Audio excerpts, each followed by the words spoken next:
नमस्कार, आदाब, सलाम, सत श्री अकाल। केम छो, कसे काय, केरो हाल है, केना छी यहाँ सब, कैसन वानी, हाउ आर यू, कैसे हैं आप लोग। उम्मीद करता हूँ आप लोग बहुत अच्छे होंगे, स्वस्थ होंगे, दुरुस्त होंगे और आपका समय बड़े मज़े में बीत रहा होगा। मित्रों, आज के इस वीडियो में हम चर्चा करने जा रहे हैं कि कन्या राशि वाले आपके इन्हीं गुणों का लोग फ़ायदा उठा लेते हैं और आपको पता भी नहीं चलता है आखिर वो कौन सा गुण अथवा अवगुण है, अथवा वो कौन से आपके लक्षण है जिसका लोग फायदा उठा लेते हैं। आज के इस वीडियो में हम इस विषय पर चर्चा करेंगे। मित्रों, ये जो हमारा गुण होता है अथवा अवगुण होता है, समाज में ऐसे बहुत लोग होते हैं जो हमारे गुण अथवा अवगुण का लाभ अच्छे तरीके से कैसे उठाना है वो इस बात को बड़े ही बेहतर तरीके से जानते हैं। इसलिए आपको इस पर में कंट्रोल करना होगा, नहीं तो लोग इसी प्रकार से आपका फ़ायदा लेते रहेंगे और आप कुछ नहीं कर पाएंगे। सबसे पहला है कि आप व्यवस्थित रहते हैं। मैं आपको वो 10 पॉइंट बताता हूँ जो आप में वो कौन कौन सी बातें हैं, और एक एक पॉइंट जो है 10 नंबर का है। आप व्यवस्थित रहना पसंद करते हैं। दूसरा, आप साधु संतों का भक्त हैं, साधु संतों का सम्मान करते हैं, आदर करते हैं और उनके भक्ति भाव में जो है सो आप खोए रहते हैं। तीसरा, आप धर्मात्मा स्वभाव के हैं, आप धर्मात्मा हैं, आप धर्म का आपके अंदर वास होता है। चौथा, कि आप दाता हैं, दान पुण्य करना जानते हैं, देना जानते हैं किसी को। पांचवा, कि सभी लोगों का आप प्रिय हैं, सब लोग आपसे बहुत प्यार करते हैं। छठा, स्त्री से आप हमेशा दुखी रहते हैं, वो स्त्री आपकी पत्नी ही होगी। उसके बाद है कि आप शांत रहते हैं, ये आपका स्वभाव है कि आप शांत रहते हैं। आप जो है सो भेदभाव करना जानते हैं, ये भी आपका एक गुण अथवा अवगुण, आप जिस प्रकार से इसको यूज करो वो है। और आप गंभीर भी हैं और झगड़ालू भी हैं। ये 10 पॉइंट हमने आपको बताए। अब आप समझ रहे होंगे कि मैं तो झगड़ालू हूँ, इसका कोई फायदा कैसे लेगा। मैं आपको वो बता देता हूँ। आप व्यवस्थित हैं, आप साधुओं के भक्त हैं। अब इस चीज़ का, आप साधु के भक्त हैं, इसका मैं कैसे फ़ायदा ले सकता हूँ। मैं ले सकता हूँ और ज़रूर लूँगा। कैसे, वो आपको बता देता हूँ। जैसे कि आप हर एक चीज़ को सही तरीके से रखना जानते हैं, व्यवस्थित तरीके से। आप क्या करेंगे, किसी के यहाँ गए, आपने देखा कि सब ऐसे वैसे कचरा की तरह सब फेंका हुआ है, रखा हुआ है, आपको पसंद नहीं आया। आप क्या कहेंगे, अरे थोड़ा इसको ठीक से रखो यार, कैसे रखे हुए हो। वो व्यक्ति कहेगा कि मैं रखने का तो प्रयास कर रहा हूँ, लेकिन बार बार ठीक करता हूँ, रखता हूँ, लेकिन वो मुझसे हो ही नहीं पाता है। आप कहेंगे कि तुमसे नहीं हो पाता है, ठीक है लाओ मैं एक बार कर देता हूँ और ऐसे रखना। उस व्यक्ति की भी इच्छा वही है कि मेरे से तो होगा नहीं, अगला बंदा अगर कर दे तो अच्छा ही है।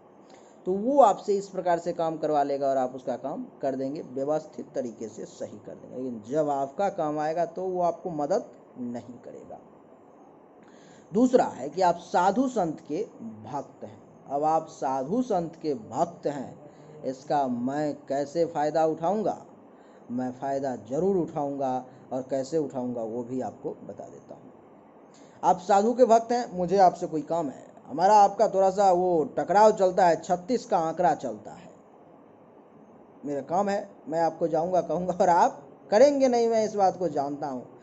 क्योंकि आप साधु संत के भक्त हैं तो मैं कहीं से किसी साधु को, संत को पकड़ के लाऊंगा, उससे पैरवी लगाऊंगा, पहुँच लगाऊंगा, उसको कहूँगा थोड़ा सा मेरा अगर सिफारिश आप कर दें तो ये जो आदमी है ना कन्या राशि वाला, ये हमारा काम जरूर कर देगा, और मैं इस प्रकार से आपका फायदा ले लूँगा। तीसरा, आप धर्मात्मा हैं। आप धर्मात्मा हैं, इसका फायदा लोग कैसे लेंगे और कैसे लेते हैं मैं आपको बताता हूँ। आप धर्म कर्म में बहुत रुचि रखते हैं, बहुत इंटरेस्ट रखते हैं, बहुत ज़्यादा धर्म का पालन करने की आप में चाह है, इच्छा है, और आप उसका पालन करना भी चाहते हैं। क्या होगा, अब धर्मात्मा व्यक्ति जो होता है सो किसी पर में कोई संकट आ गया, कोई परेशानी में पड़ा हुआ है, वो उसको देखना नहीं चाहता। उसको सोचता है कैसे भी करके इसके संकट से इसको निकाल लो, इसको इस परेशानी से निकाल लो, वो चाहता है धर्मात्मा व्यक्ति। मैं क्या करूँगा, कि मेरे ऊपर परेशानी है लेकिन कम है, मैं आपके सामने उसको बहुत ज़्यादा बड़े मात्रा में करके दिखाऊंगा, बहुत ज़्यादा, मतलब कि डीपली। आप धर्म आत्मा है, आपका धर्म का आत्मा है, आपका दिल जो है, आपका आत्मा जो है, सो एक बार में पिघल जाएगा। कैसे कैसे ये दुखी है, ये इसको मैं थोड़ा सा मदद करूं, और आप तुरंत मदद करेंगे, तुरंत आपका मैं फ़ायदा उठाऊंगा। लेकिन जब आपको मुझसे काम होगा, मैं आपको काम नहीं दूंगा, मैं वहाँ साइड हो जाऊंगा, मैं भाग जाऊंगा। इस प्रकार की चीज़ें आपके साथ होंगी। आप दाता भी हैं। दाता का मतलब होता है कि देने वाला।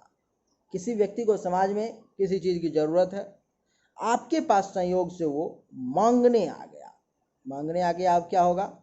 आप तो दाता हैं, आप तो चुप रहेंगे नहीं, आप तो उसको नहीं बिना दिए लौटाएंगे नहीं। आप उसको कुछ जो भी वो मांगने के लिए, जिस चीज़ को भी, पैसे अथवा किसी भी चीज़ को मांगने के लिए वो आपके पास आया, आप उसको जरूर दे देंगे। वो लेकर के चला गया, अब वो लौटाएगा कि नहीं, इसकी कोई गारंटी नहीं है। उसके मन में ये भावना रहती है कि ये व्यक्ति तो मूर्ख है, एक बार मैं ले गया था सो इसको दे नहीं गया, और फिर दोबारा ले गया हूँ, वो भी नहीं दे जाऊंगा। ये बात आप जानते हैं, फिर भी आप उसको मदद जरूर करेंगे। इस प्रकार से लोग आपका फ़ायदा उठाते हैं, तो थोड़ा संभल के रहें। ज़्यादा दान करना अच्छा है, लेकिन थोड़ा सा संभल के अपने पारिवारिक स्थिति को देखते हुए करें। सभी लोगों के आप प्रिय हैं, सब आपको बहुत प्यार करते हैं। स्त्री से आपको हमेशा दुख रहता है, और स्त्री से अगर आपका दुख है, मन दुखी है, मन आपका कलह प्रिय बना हुआ है, एकदम साफ आत्मा बैठा जा रहा है, तो भी लोग आपको सहानुभूति दे करके आपसे फायदा उठा लेंगे आपका।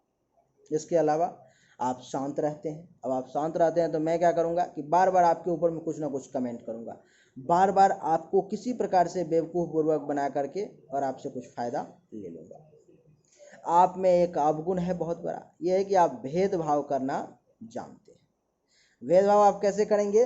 जैसे कि मैं आपका दोस्त हूँ और एक और कोई व्यक्ति है दूसरा, हमने कोई गलती की, वो भी कोई गलती कर रहा है या किया, और आप वहाँ पर में आए हैं हम दोनों के गलतियों को मिटाने के लिए अथवा झगड़े को सुलझाने के लिए। आप ये नहीं देखेंगे कि ये जो है सो मेरे दोस्त का गलती है, इसी को गलत साबित करूं, नहीं। आप क्या करेंगे? आप वहाँ पे भेदभाव करने लगेंगे, आप अपने दोस्त का पक्ष लेने लगेंगे अथवा उसी व्यक्ति का पक्ष लेने लगेंगे, यानी कि भेदभाव करना आपके अंदर बहुत ज़्यादा है। इसके अलावा आप झगड़ालू भी हैं। आप सोच रहे होंगे कि मैं झगड़ालू हूँ, अब लोग इसका कैसे फ़ायदा उठाएंगे, मैं आपको बताता हूँ। लोग इस प्रकार से फ़ायदा उठाएंगे।